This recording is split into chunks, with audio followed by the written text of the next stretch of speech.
یا رسول اللہ یا حبیب اللہ۔ ہاں، یہ عجیب سوال ہے۔ یہ سوال لیا سے میرے دوستوں نے بھیجا ہے۔ وہ کہتے کہ ہمارے ساتھ ایک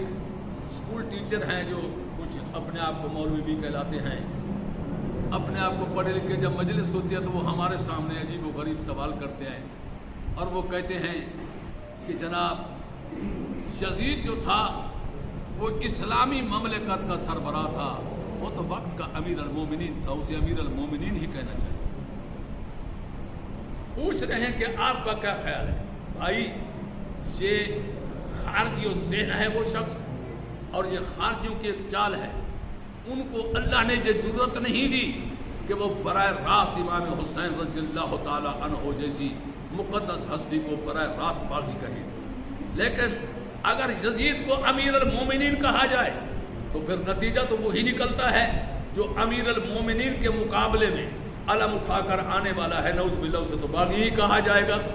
اس لیے یہ کہتے ہیں کہ امام حسین کو ڈائریکٹ باغی نہیں کہتے، اور یزید کو جناب والا امیر المومنین کہتے ہیں۔ ذرا سمجھنے کی کوشش کریں، یہ بات ہم بھی مانتے ہیں یزید امیر تھا، مگر امیر المومنین نہیں، امیر الفاسقین تھا، امیر الظالمین تھا، امیر الفاجرین تھا، اور امیر الخاسرین تھا، امیر الملعونین تھا۔ یہ ان لوگوں کا امیر تھا، لیکن مومنین کا امیر نہیں تھا، یہ خارجیوں کا ہے۔ اور یہی وجہ ہے کہ جناب والا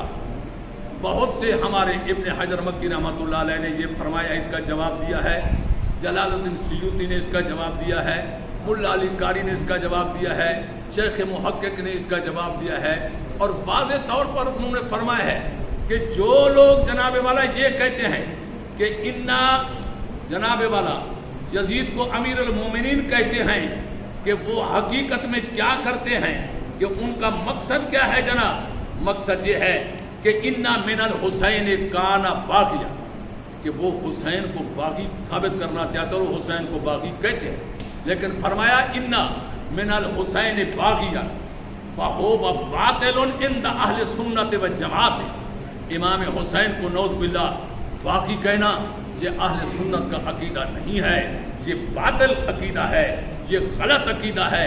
یہ کس کا عقیدہ ہے پھر؟ تو یہ سارے کے سارے یہ کہتے ہیں یہ ان لوگوں کا عقیدہ ہے کہ جناب والا ھذا من ہذیانات الخوارج، یہ خارجیوں کی جناب والا کہ ایک بکواس ہے کہ جو یزید کو امیر المومنین کہتے ہیں۔ اہل سنت اس بات کو کہنے والے کو باطل سمجھتے ہیں، جھوٹا سمجھتے ہیں، کذاب سمجھتے ہیں، اور بلکہ ہم تو اس بات کے قائل ہیں اہل سنت کہ جناب والا عقائد یہ ہیں کہ عمر ابن عبدالعزیز تاریخ الخلفاء میں ہے کہ جناب والا نوفل ابن الفرات کہتے ہیں کہ کنت، میں جناب والا اندہ عمر ابن عبدالعزیز، میں عمر ابن عبدالعزیز کے جو اموی خلیفہ تھا، میں اس کی مجلس میں موجود تھا۔ نوفل ابن فرات کہتے ہیں کہ ذاکرہ یزید کا ذکر چل پڑا، تو ایک شخص نے بطور خوشامد، اس کا ذہن یہ تھا کیونکہ یہ بھی بنو امیہ سے ہے تو یزید بھی بنو امیہ کا تھا، میں اس کی تعریف کروں گا تو یہ خوش ہو جائے گا۔ اس خوش آمدی نے یہ کہا کہ جب یزید کا ذکر، یزید کا ذکر چلا تو کہنے لگا امیر المومنین یزید، امیر المومنین یزید۔ جب یہ لفظ کہا تو جناب عمر بن عبدالعزیز کھڑے ہو گئے، غصے سے جلالت میں آ کر کہا آتقولا یزید امیر المومنین، کیا تو یزید کو امیر المومنین کہتا ہے؟ امر بہی وضرب بہی، سب جناب والا 20 صوتاً، اسی وقت جلاد کو بلایا کہ نگر یہ اس بدبخت کو، اس لعین کو، قاتل اہل بیت کو، اور جناب والا قاتل اہل مدینہ کو، اس ظالم کو، فاسق فاجر شرابی کو یہ امیر المومنین کہتا ہے، میں حکم دیتا ہوں کہ اس کو 20 کوڑے بطور سزا مار دیں۔ اہل سنت کا تو یہ عقیدہ ہے کہ وہ کوڑے کھانے کے لائق ہیں، بجائے اس کے کہ اس کو کہا جائے کہ یہ خارجیوں کا عقیدہ ہے، مومنین کا عقیدہ نہیں، مسلمین کا عقیدہ۔